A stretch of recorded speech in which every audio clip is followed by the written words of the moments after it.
Bueno, en la presentación anterior habíamos estado viendo que a partir de la glucosa y por procesos de fermentación se podían obtener distintas eh, moléculas plataforma.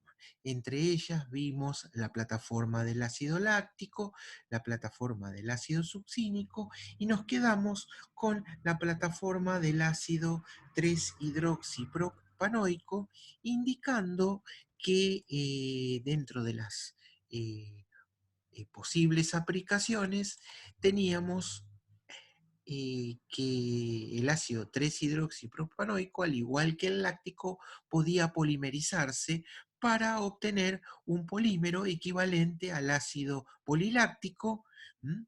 Que es química y enzimáticamente biodegradable, y poseía propiedades mecánicas atractivas para la producción de plásticos que incluyen ductibilidad y a su vez rigidez dependiendo de las condiciones de preparación, siendo obviamente ambientalmente atractivo. Otro tipo de transformaciones interesantes en los hidratos de carbono asociadas a los monosacáridos están dadas por ya no transformaciones enzimáticas, sino por transformaciones químicas. A partir de la celulosa y de la hemicelulosa es posible obtener, como dijimos, pentosas y hexosas. De las derivadas de las hexosas podemos obtener dos moléculas plataforma muy importantes, que son el 5-hidroximetilfurfural y el ácido lebulínico, y a partir de pentosas obtenemos el furfural. Es decir, a partir de procesos térmicos de conversión de monosacáridos, obtenemos la deshidratación de azúcares de 5 y de 6 átomos de carbono. Las tres moléculas, hoy por hoy, ya se están usando. Con relación al lebulínico ya vimos bastante. Estas moléculas se encuentran dentro de los bloques de construcción. La síntesis del hidroximetilfurfural, del 5-hidroximetilfurfural, consiste en una triple deshidratación de hexosas, ¿sí? Catalizada por ácidos. Se puede transformar glucosa, se puede transformar fructosa. En general, la deshidratación es más eficiente cuando se parte de cetohexosas, ¿sí? De fructosa, en comparación a una aldohexosa, glucosa. Sin embargo, la glucosa isomeriza lentamente a fructosa. Y justamente dicho proceso es el determinante de la velocidad de transformación para obtener este producto. La glucosa puede además condensar para formar oligosacáridos, ¿sí? Sin embargo, la glucosa se prefiere al uso de fructosa, debido fundamentalmente al costo de la misma. Es mucho menos costoso partir de glucosa, isomerizarla en fructosa y luego transformarla al compuesto. Veamos estas tres moléculas plataforma. Comencemos por furfural. Es un líquido incoloro con olor característico a almendras. En contacto con la luz y en presencia de oxígeno, el furfural adquiere una tonalidad rojiza, marrón, debido a su autooxidación.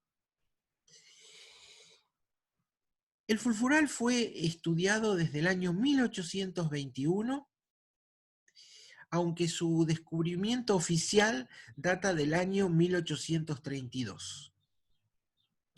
En 1840, el químico escocés Stenhouse sintetizó furfural mediante destilación de biomasa derivada de cultivos de maíz y de avena tratados con ácido sulfúrico. El furfural se obtiene de la deshidratación de la desilosa o la D-arabinosa, que se encuentran presentes en la hemicelulosa. no existiendo ninguna otra ruta alternativa para su producción. La compañía Quaker en el año 1922 fue la primera industria en producir furfural a gran escala, empleando reactores de tipo batch. La producción mundial de furfural hoy es de 210.000 toneladas al año, de las cuales el 70% se realiza en China mediante el proceso Westpro con algunas modificaciones. Este proceso se lleva a cabo en continuo, ¿sí? Y requiere de una posterior etapa de destilación que permite alcanzar purezas muy, muy altas. El 65% de la producción de furfural se destina a la síntesis de alcohol furfurílico. Si bien se conocen otras aplicaciones del furfural para la producción de plaguicidas como nematicidas y fungicidas, adhesivos, pinturas, barnices y en la síntesis de polímeros. Bueno, acá en esta gráfica, si bien está muy representado muy chiquito, se puede ver ampliamente la gran potencialidad de esta molécula.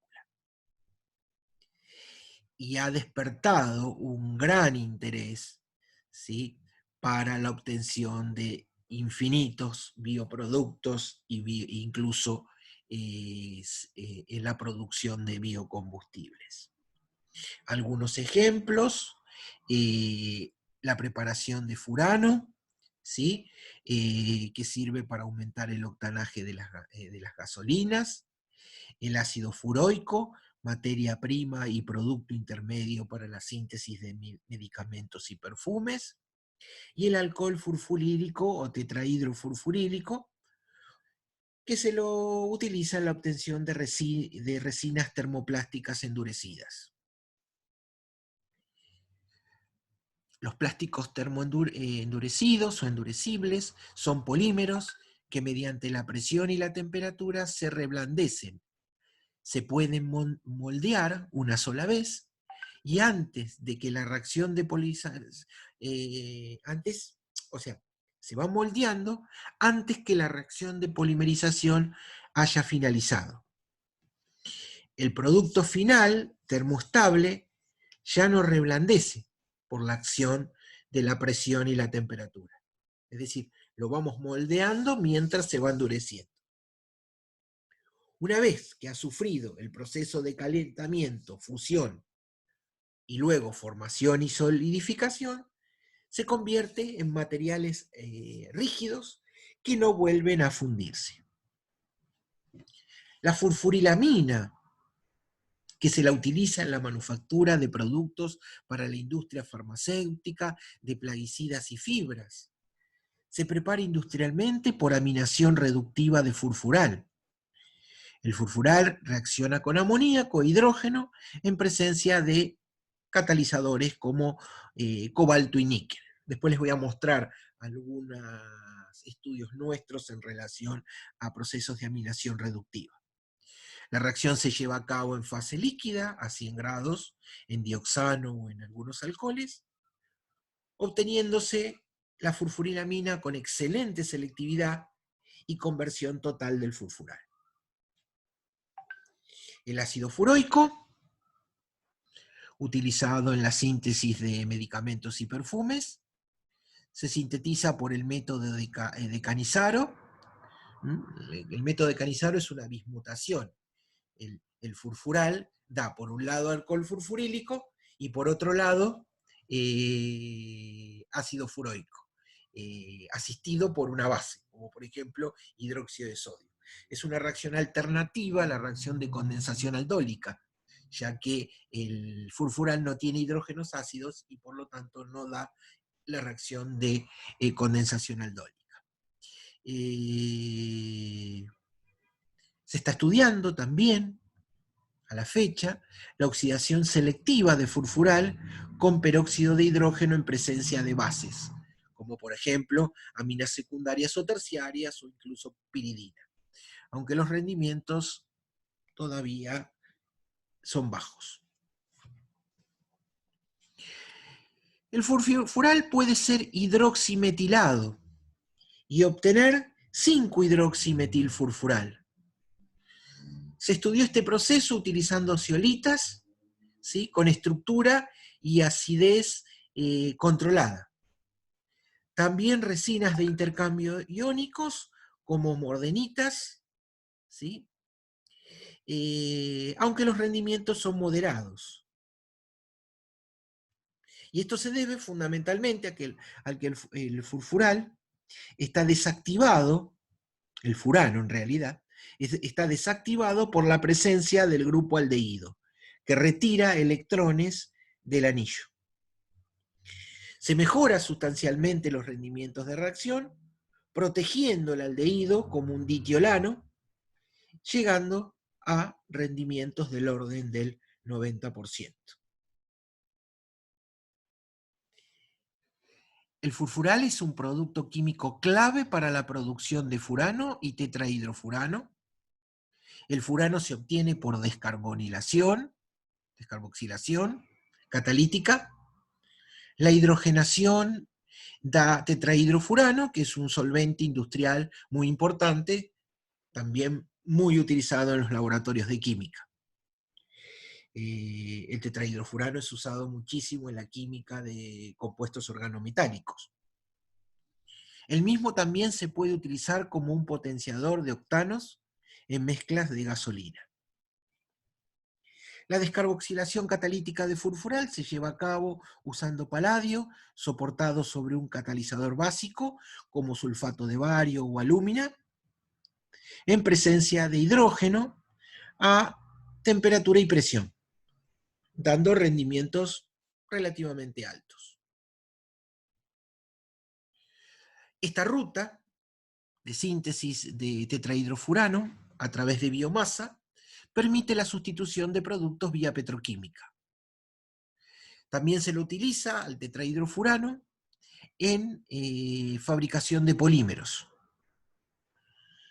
Tradicionalmente, en la industria petroquímica, el mismo se lo obtiene por deshidratación intramolecular de 1,4-butanodiol, el cual desde la petroquímica se obtiene a partir del butadieno, que es un subproducto del craqueo de alcanos durante la producción de eteno, de etileno. Los compuestos furánicos también se utilizan como combustibles líquidos o aditivos para gasolina. Las reacciones de hidrogenación, tanto del grupo aldehído o del anillo furánico, son las más versátiles para la desoxigenación de compuestos furánicos. Es necesario siempre sacarle, ¿se acuerdan?, a las gasolinas para aumentar su octanaje, los heteroátomos, oxígeno, nitrógeno, azufre. El metiltetrahidrofurano y el metilfurano son la base de los combustibles denominados serie P, que poseen valores de octanaje y puntos de ebullición muy adecuados para emplearse como aditivos de gasolinas. Bueno, como vemos, el furfural tiene importantísimas implicancias y aplicaciones. La segunda molécula muy interesante que se puede obtener de la biomasa, pero a partir de exosas, es el 5-hidroximetilfurfural, que se produce por una triple deshidratación. Por esa deshidratación se producen cetosas y aldoexosas, ¿sí? Y, como dijimos, las aldoexosas isomerizan a cetosas y eso lentamente, pero bueno, eso es conveniente, ya que el método más eficiente para la obtención del 5-hidroximetilfurfural es la deshidratación de fructosa. Esta molécula posee un alto potencial industrial. Se la conoce como el gigante dormido, porque si bien tiene implicancias notables para generar nuevas moléculas sustitutas de productos petroquímicos y fundamentalmente de polímeros, como vamos a ver, su síntesis aún no es rentable. los derivados que se pueden obtener a partir de él pueden reemplazar al ácido tereftálico, ¿sí?, y al ácido adípico en la fabricación de polímeros. El tereftálico, ¿se acuerdan que es el benceno con dos grupos carboxílicos, ¿sí?, en 1 y en 4. Fíjense que a partir del 5-hidroximetilfurfural podemos obtener el diol, ¿sí? Podemos obtener un diol hidrogenado, podemos obtener el dialdehído, podemos obtener el diácido, podemos obtener la diamina. Todas estas moléculas son potencialmente útiles para la fabricación de polímeros. El 2,4-furano-carbaldehído puede ser precursor de bases de Schiff, de este tipo de moléculas, que pueden ser empleadas en la preparación de polamidas, o sea, polímeros. El 2,5-hidroximetilfurano puede emplearse como monómero en la preparación de poliuretanos. Y el 2,5-hidroximetiltetrahidrofurano puede emplearse como monómero en la preparación de poliésteres. Es decir, moléculas con alto potencial. ¿Cómo obtenemos el 2,5-furano-dicarbaldehído? Bueno, por oxidación al aire del hidroximetilfurfural en disolventes orgánicos, tales como el tolueno y la metilisobutilcetona, utilizando catalizadores de vanadio soportados sobre titanio. En esas condiciones se obtienen rendimientos variables, pero con buena selectividad. Volvemos a insistir, para preparar monómeros o incluso materiales de partida para la síntesis de productos farmacéuticos, antifúngicos o de fotografía. Con respecto al tercero ya hablamos bastante, lo voy a pasar relativamente por alto. Vemos aquí que a partir del 5-hidroximetilfurfural y por un proceso de hidrólisis podemos obtener el ácido lebulínico.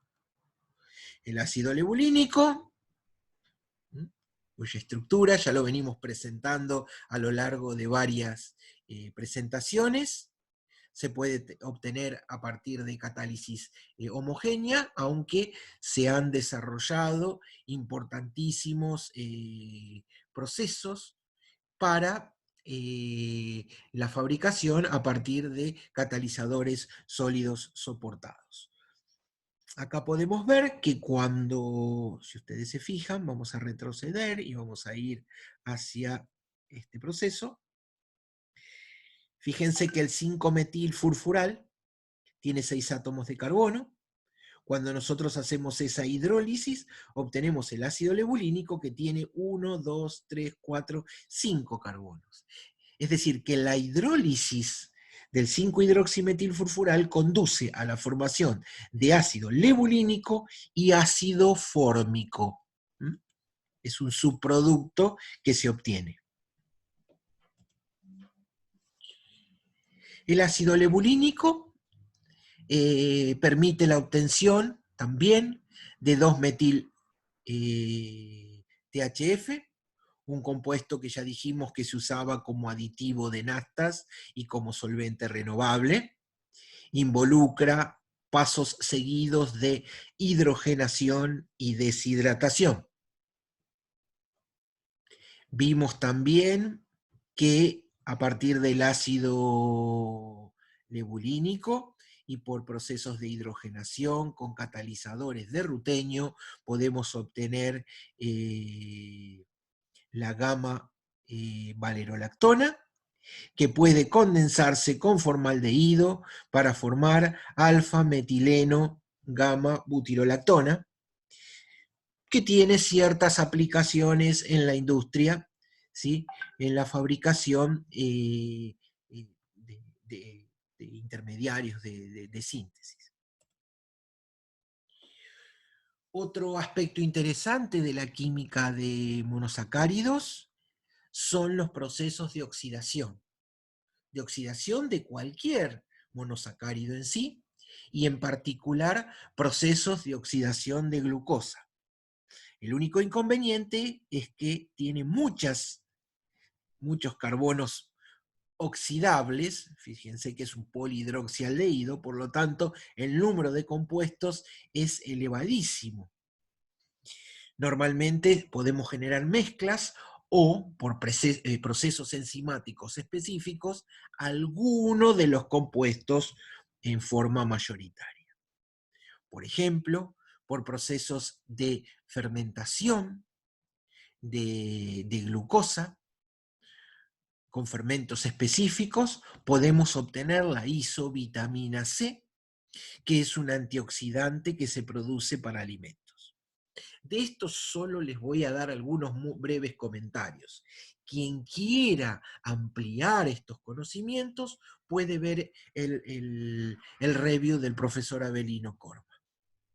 También a partir de glucosa y por algunos procesos que involucran primero una reducción del grupo aldehído y luego una oxidación enzimática y ciclación con deshidratación, podemos obtener también por oxidación digamos, y combinando esos procesos, la vitamina C.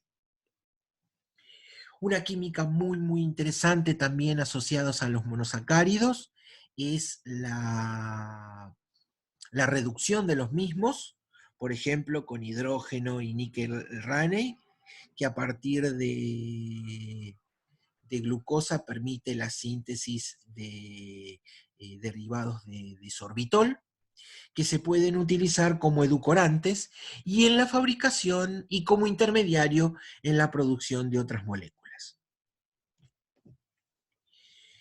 De esto también algo vimos, la reacción de monosacáridos con alcoholes, y cuando utilizamos alcoholes de cadena larga, podemos generar alquilglicósidos que se pueden utilizar como surfactantes naturales.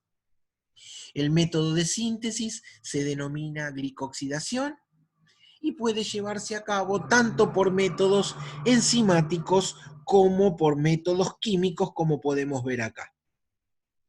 ¿Sí? Normalmente tenemos el oxidrilo hemiacetálico, que se lo convierte, que está la molécula totalmente acetilada para que no reaccionen los otros grupos funcionales. Se hace una reacción con ácido bromídrico, solo reacciona el carbono hemiacetálico, luego se reemplaza ese bromo por un alcohol y luego se desprotege. Ese es el método que es el método de Konig-Nor, el más apropiado para obtener estos alquilglicósidos. Como les decía, los más importantes son los derivados de ácidos grasos, ya que encuentran sus aplicaciones como surfactantes tensioactivos, en alimentos, en productos cosméticos y en farmacéuticos. Dado que, bueno, esto ya lo sabemos, están constituidos por un grupo polar hidrofílico y una cadena hidrocarbonada hidrofóbica. La parte del monosacárido le da las características polares, la parte del alcohol graso le da las características no polares. Son obviamente surfactantes biodegradables, obtenidos a partir de biomasa. Otras reacciones interesantes asociadas con los monosacáridos es la conversión de glucosa, silosa y sorbitol a productos más pequeños, ¿sí? Por procesos de hidrogenación, dando origen a mezclas de polioles, como el etilenglicol, el glicerol, el 1,3-propanodiol, el propanol, el etanol y el metanol. Estas moléculas se utilizan en fabricación de polímeros como solventes, bueno, ya sabemos las aplicaciones de los alcoholes de cadena más corta, e incluso también se los puede utilizar, o se los están utilizando mucho, en la manufactura de poliésteres, resinas y de poliuretanos. Si bien hablamos solamente de monosacáridos, también por hidrólisis de determinados productos naturales, se pueden obtener otras moléculas como disacáridos, y dentro de los disacáridos siempre la más abundante es la glucosa, la sacarosa, perdón, cual puede transformarse en innumerables cosas por procesos de hidrólisis, esterificación, eterificación, oxidación, reducción e incluso una nueva polimerización. De ella se obtienen numerosos productos asociados a los edulcorantes, e incluso la sacarosa permite la síntesis de azúcar invertido, compuesto siruposo, eh, muy denso, que se encuentra en estado líquido a diferencia de la sacarosa, y se lo usa muchísimo en pastelería, ya que no cristaliza. ¿Sí? Bueno, con esto terminamos este apartado. De disacáridos di muy poquito. Cualquier ampliación que quieran ver, pueden utilizar el review de Avelino Cor.